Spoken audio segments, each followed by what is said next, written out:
Bismillahirrahmanirrahim. Assalamualaikum warahmatullahi wabarakatuh. Selamat malam, selamat pagi, selamat siang, selamat sore, salam sejahtera untuk kita semua. Perkenalkan, kami dari kelompok 1 ingin mengerjakan dan mempresentasikan tugas yang telah kami kerjakan. Tugas khusus lebih tepatnya, yaitu tugas khusus modul 8 dengan judul Line Balancing atau keseimbangan operasi kerja. Nah, sebelum masuk ke materi, saya ingin memperkenalkan anggota dari kelompok kami, yaitu kelompok 1. Yang pertama ada saya sendiri, Gading Adian Gunsaidan dengan NPM 20130, kemudian ada Nabila Eka dengan NPM 20146, kemudian ada Irma Dewi dengan NPM 20010 atau 010, kemudian ada Ilham Sultoni dengan NPM 20032 dan ada Wirayuda Neswantoro dengan NPM 20130. Kemudian selanjutnya akan dijelaskan oleh teman saya. Oke, selanjutnya yaitu apa itu line balancing? Line balancing merupakan penyeimbangan pentugasan elemen-elemen tugas dari suatu assembly line ke workstation untuk meminimumkan banyaknya workstation dan meminimumkan total harga idle time pada semua stasiun untuk tingkat output tertentu. Dalam penyimbangan tugas, kebutuhan waktu per unit produk yang dispesifikasikan untuk setiap tugas dan hubungan sekuensial harus dipertimbangkan, sehingga memperoleh suatu arus produksi yang lancar dalam rangka mendapatkan utilisasi yang tinggi atas fasilitas, tenaga kerja, maupun peralatan. Next. Kemudian ada istilah-istilah dalam line balancing. Yang pertama ada cycle time, atau waktu siklus yang dimana waktu di antara penyelesaian dari perakitan secara berturut-turut dengan asumsi konstanta untuk semua perakitan. Nilai minimum dari waktu siklus harus lebih dari waktu stasiun. Untuk rumusnya yaitu cycle time sigma TI per N. Yang kedua ada stasiun kerja. Stasiun kerja ini lokasi pada lini perakitan di mana elemen kerja yang dilakukan pada produk jumlah minimum dari stasiun kerja. Untuk rumusnya sendiri yaitu K min sama dengan I sama dengan 1 TI per C. Kemudian yang ketiga ada presiden diagram. Presiden diagram digunakan sebelum melangkah pada penyelesaian menggunakan metode keseimbangan lintasan. Presiden diagram merupakan gambaran secara grafis dari urutan operasi kerja serta ketergantungan pada operasi kerja lainnya. Untuk yang keempat ada efisiensi stasiun kerja, yang dimana efisiensi digunakan untuk mengetahui presentasi perbandingan antara total waktu dalam stasiun kerja dengan waktu siklus. Untuk rumusnya sendiri yaitu efisiensi stasiun kerja sama dengan WI per City kali 100%. Kemudian yang kelima ada smoothness index, yang dimana indeks yang mengindikasikan seberapa seimbang suatu lintasan produksi, di mana nilai SI sama dengan 0 adalah nilai keseimbangan lintasan yang sempurna. Untuk rumusnya sendiri, smoothness index akar sigma CT minus ST kuadrat. Kemudian yang keenam adalah efisiensi, yang dimana efisiensi stasiun kerja, rasio antara waktu operasi setiap stasiun kerja dan waktu operasi stasiun kerja terbesar. Untuk rumusnya sendiri yaitu line efisiensi sama dengan ST K kali CT kali 100%.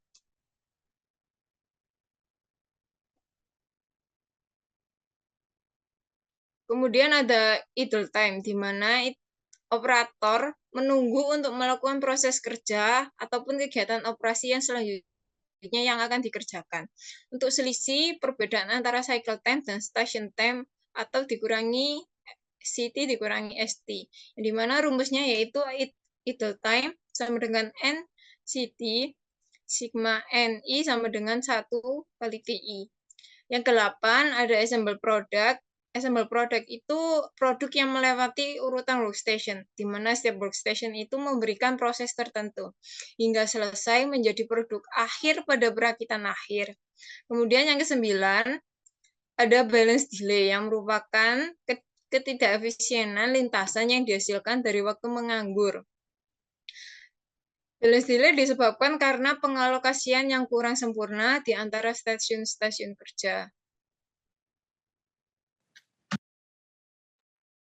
Baik, kemudian selanjutnya ada langkah-langkah line balancing. Nah, langkah-langkah line balancing itu dimulai dengan menentukan hubungan antara pekerjaan yang terlihat dalam suatu lintasan produksi dan hubungan antara pekerjaan tersebut digambarkan dalam precedence diagram. Kemudian setelah itu, menentukan waktu siklus yang dibutuhkan dengan menggunakan rumus CT atau cycle time atau waktu siklus sama dengan production time per hari dibagi output per hari dengan satuan unit. Selanjutnya adalah menentukan jumlah minimum stasiun kerja teoritis yang dibutuhkan untuk memenuhi pembatas waktu siklus dengan menggunakan rumus sebagai berikut. N sama dengan jumlah total dari waktu pekerjaan setiap elemen dibagi dengan waktu siklus atau CT. Kemudian memilih metode untuk melakukan penyimbangan lintasan. Selanjutnya adalah menghitung efisiensi lintasan, efisiensi stasiun kerja, waktu menganggur, dan balance delay berdasarkan metode yang dipilih untuk melihat performansi keseimbangan lintasan produksi. Dan yang terakhir adalah menghitung kapasitas produksi yang dihasilkan dan produktivitas pekerja dengan rumus sebagai berikut. Kapasitas produksi sama dengan waktu produksi dibagi dengan waktu siklus CT, dan produktivitas sama dengan kapasitas produksi dibagi dengan waktu produksi dengan satuan jam dikali dengan jumlah pekerja. Selanjutnya. Baik, untuk selanjutnya kita akan membahas mengenai rank positional weight. Sebelum kita membahas mengenai langkah-langkahnya, lebih baiknya kita akan membahas terlebih dahulu mengenai penjelasan apa itu rank positional weight.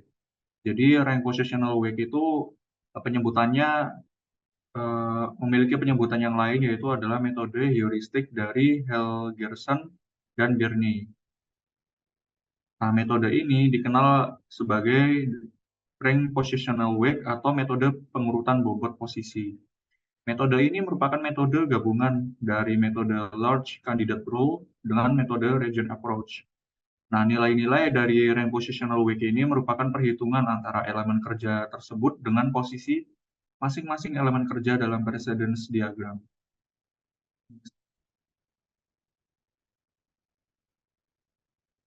Oke, untuk selanjutnya kita akan membahas mengenai langkah-langkah pengerjaan dari rank positional weight.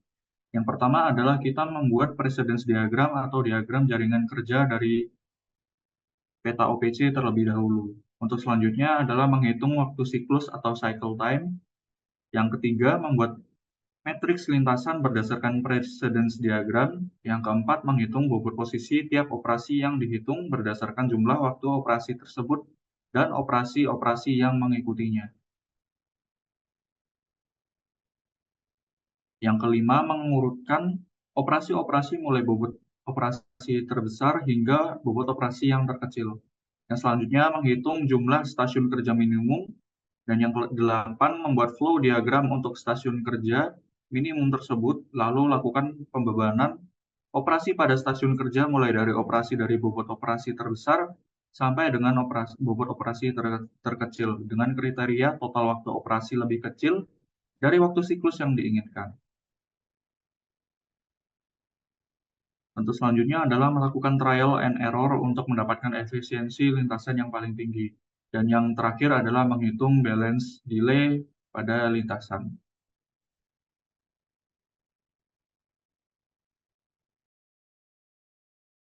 Oke, yang selanjutnya adalah metode region approach. Metode ini dikembangkan oleh Bedworth. Metode ini membagi presence diagram dalam beberapa wilayah secara vertikal, dan pada setiap wilayah tidak ada ketergantungan antar operasi kerja. Metode region approach berusaha membebankan terlebih dahulu pada operasi yang memiliki tanggung jawab keterdahuluan yang besar.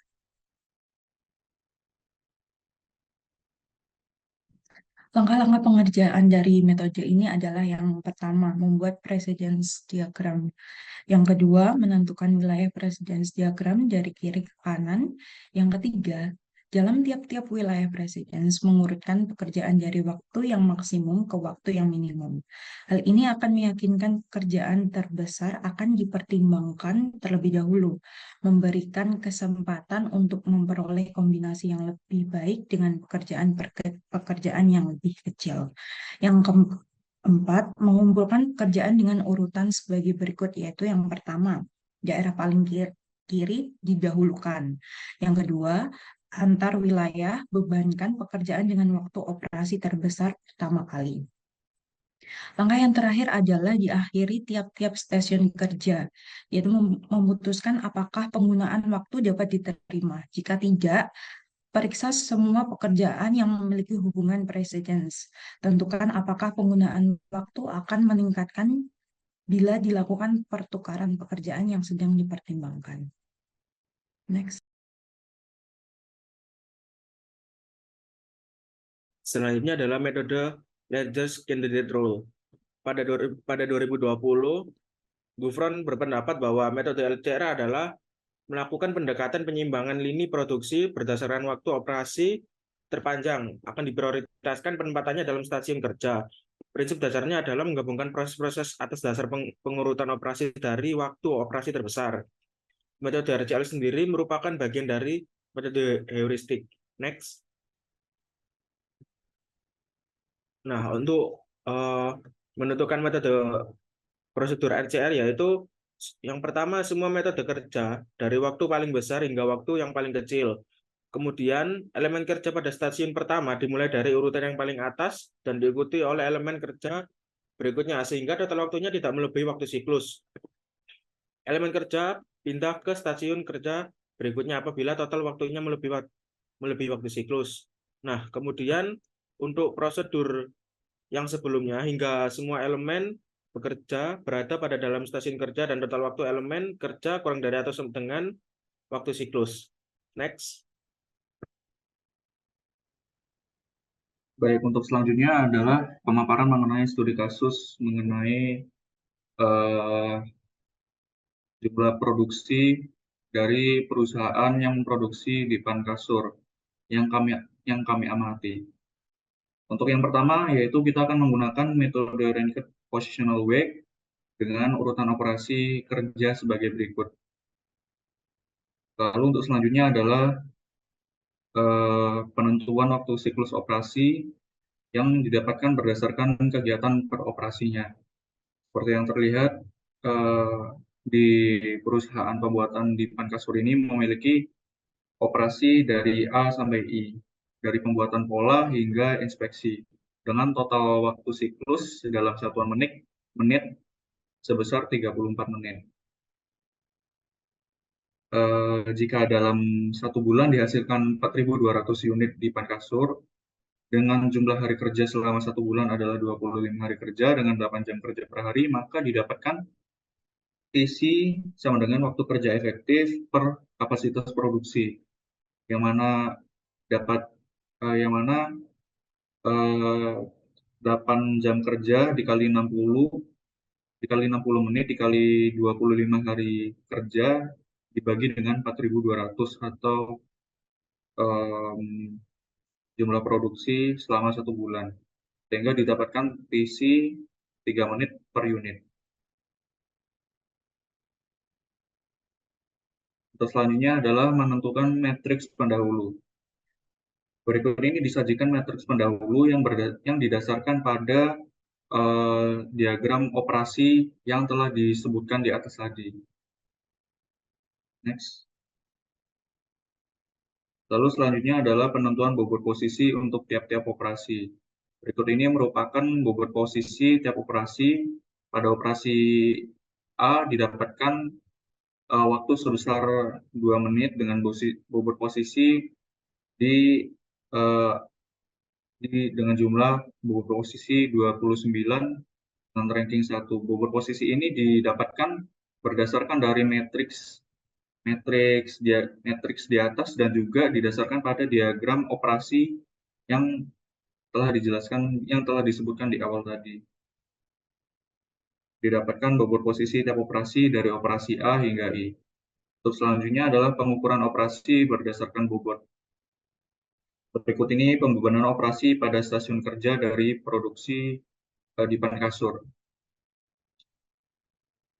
Pengukuran operasi ini merupakan pengurutan bobot operasi dari ranking 1 hingga ranking 9 yang didasarkan pada perhitungan bobot operasi di subbab sebelumnya tadi, sehingga didapatkan perhitungan sebagai berikut.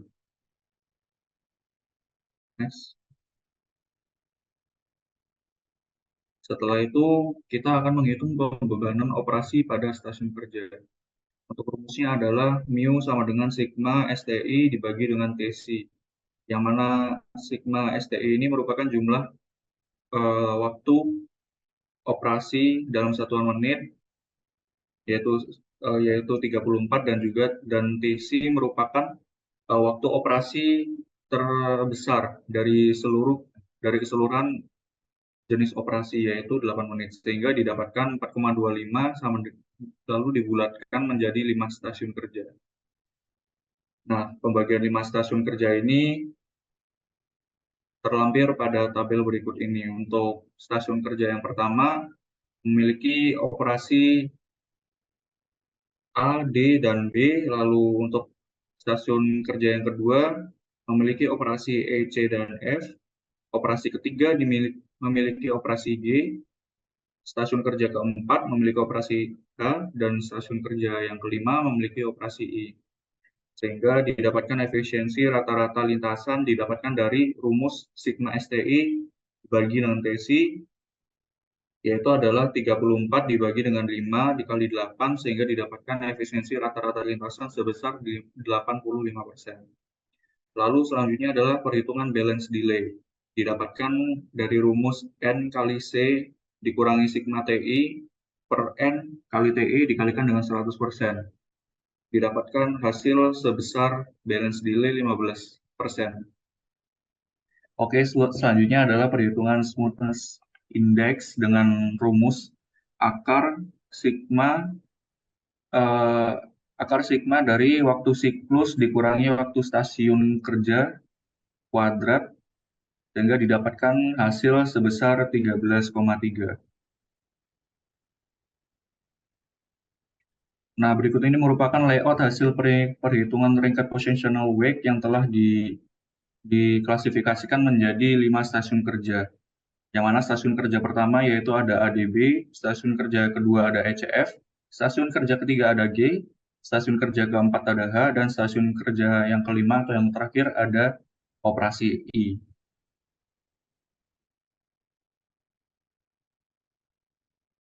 Yang selanjutnya dalam perhitungan studi kasus tadi menggunakan metode large candidate role.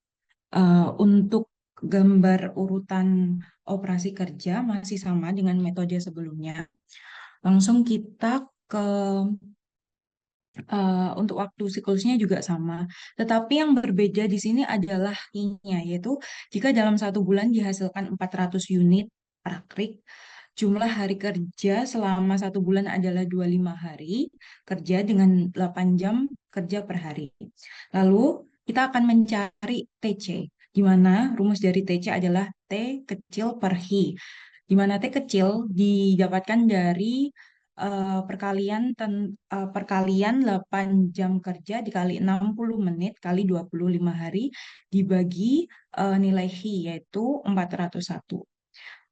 Yang menghasilkan 29,925 atau setara dengan 30 menit per unit.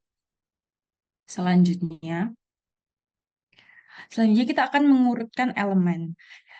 Pengurutan elemen ini didasarkan dari waktu siklus yang terbesar, di mana waktu siklus yang terbesar adalah pada operasi G, yaitu 8 menit, dan seterusnya sampai yang terkecil adalah operasi pada F, yaitu 1 menit.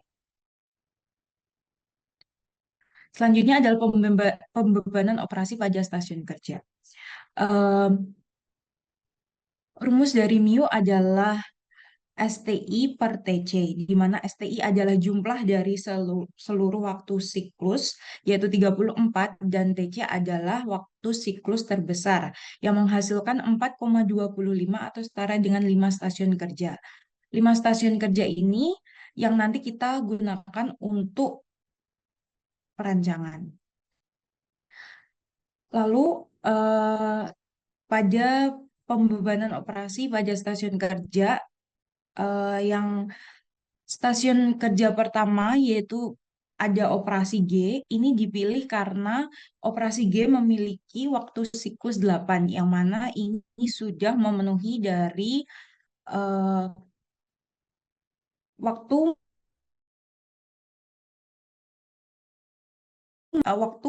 maksimal pembebanan, di mana efisiensi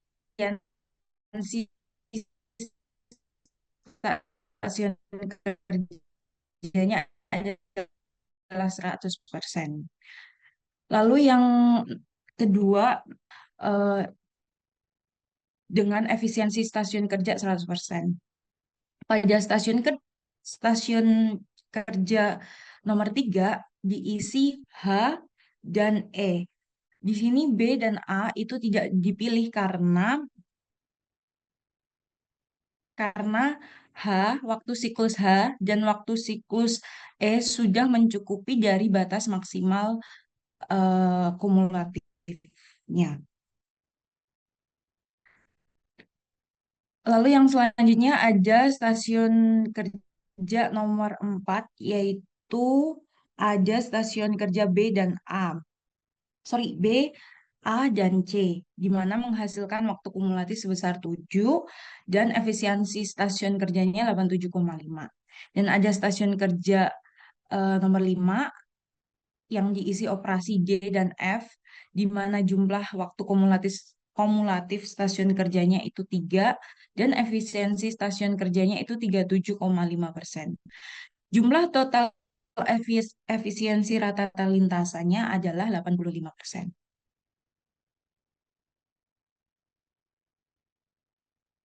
Selanjutnya kita akan mencari tentang LE, di mana LE itu adalah STI per TC.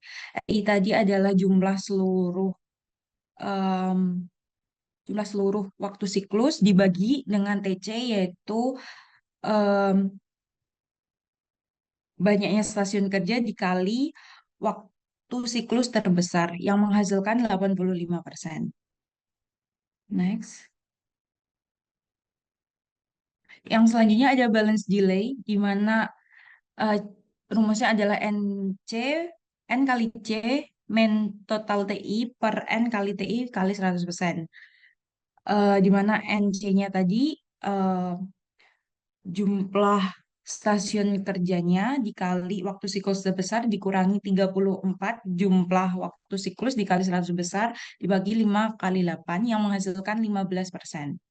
Lalu ada smoothness index, yaitu caranya akar sigma waktu siklus kurangi waktu stasiun kuadrat yang menghasilkan 13,4.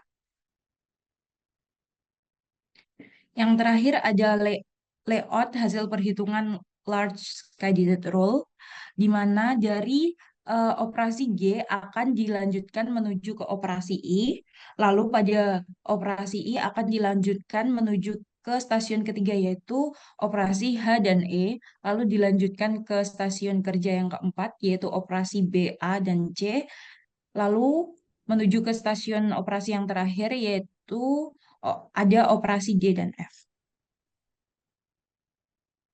Baik, izin melanjutkan. Selanjutnya adalah metode region approach dengan urutan operasi kerja yang masih sama dengan metode-metode sebelumnya, karena ini merupakan ketentuan dari studi kasus.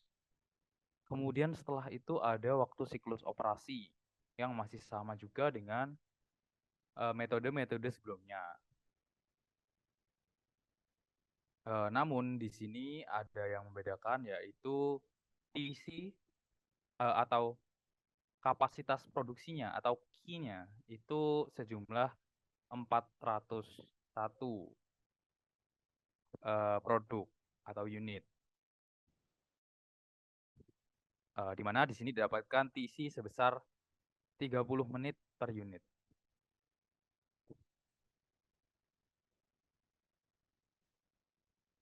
Kemudian selanjutnya adalah pembagian jaringan kerja ke dalam wilayah-wilayah, di mana di sini dibagi menjadi 6 wilayah, dengan stasiun pertama terdiri dari operasi A dan D, stasiun kedua terdiri dari B dan E, stasiun ketiga terdiri dari C dan F, stasiun keempat terdiri dari operasi kerja G, stasiun kelima terdiri dari operasi kerja H, dan yang terakhir stasiun keenam terdiri dari operasi kerja I.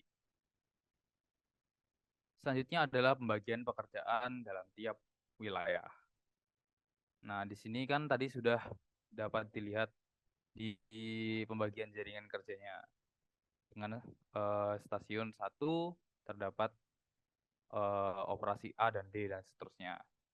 Kemudian di sini terdapat rumus untuk menentukan stasiun kerja. Maksudnya pembagian stasiun kerja itu mu sigma STI dibagi dengan TC yang hasilnya adalah 5 stasiun kerja karena dibulatkan ke atas.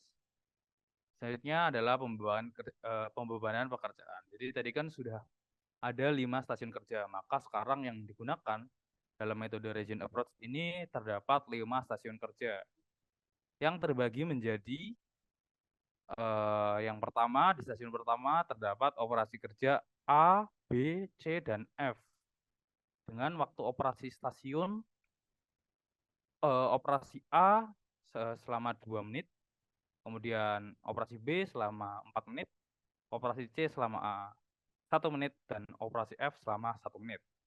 Di sini karena sudah memenuhi waktu siklus tertinggi pada waktu siklus yang sudah ditentukan, yaitu sejumlah 8 menit, maka stasiun kerja pertama hanya dapat diisi dengan operasi kerja yang sudah ditulis di sini, yaitu A, B, C, dan F. Tidak bisa ditambah lagi karena sudah maksimal. Karena sudah maksimal itulah efisiensi stasiun kerja yang dimiliki pada stasiun kerja pertama jumlahnya maksimal, yaitu 100%. Sedangkan di stasiun kerja kedua, yaitu terdapat operasi kerja D dan E dengan jumlah 2 ditambah 5, itu jumlahnya 5/8. Jadi tidak maksimal. Jumlahnya hanya 5. Nah, kenapa tidak bisa dibuat maksimal? Karena tidak ada stasiun kerja lain yang jumlahnya mencukupi atau jumlahnya hanya 3 menit. Jadi semuanya itu di atas 3 menit. Sehingga tidak bisa dimasukkan ke stasiun kerja kedua. Sehingga efisiensi stasiun kerja pada stasiun kedua sejumlah 62,5%. Begitu seterusnya hingga yang terakhir, stasiun kelima hanya bisa diisi operasi kerja I dengan waktu operasi stasiun 8 menit dengan efisiensi stasiun kerja 100%. Dan diperoleh efisiensi rata-rata lintasan dengan menambahkan seluruh efisiensi stasiun kerja dibagi dengan jumlah stasiun kerja, yaitu 5. Di sini terdapat rata-rata efisiensi lintasannya itu sejumlah 85%.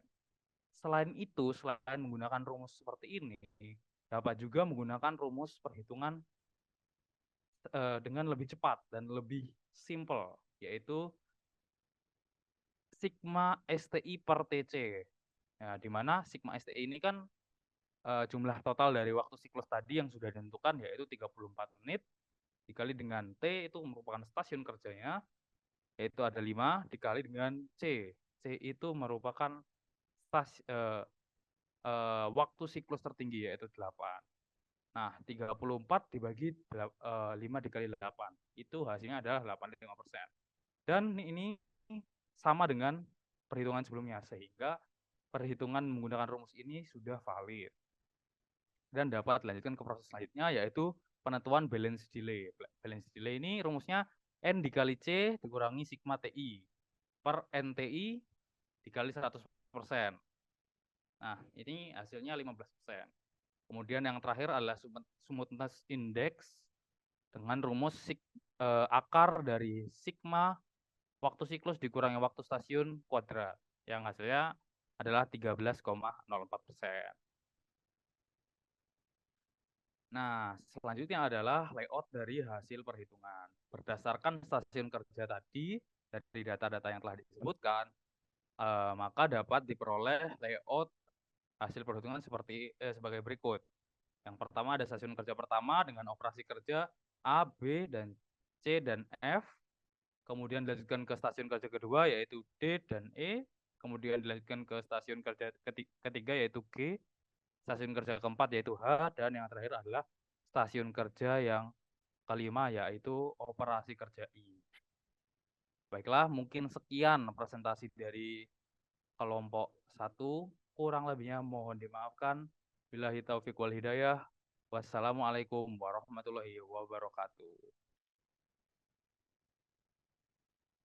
Ini 50 menit nih paling.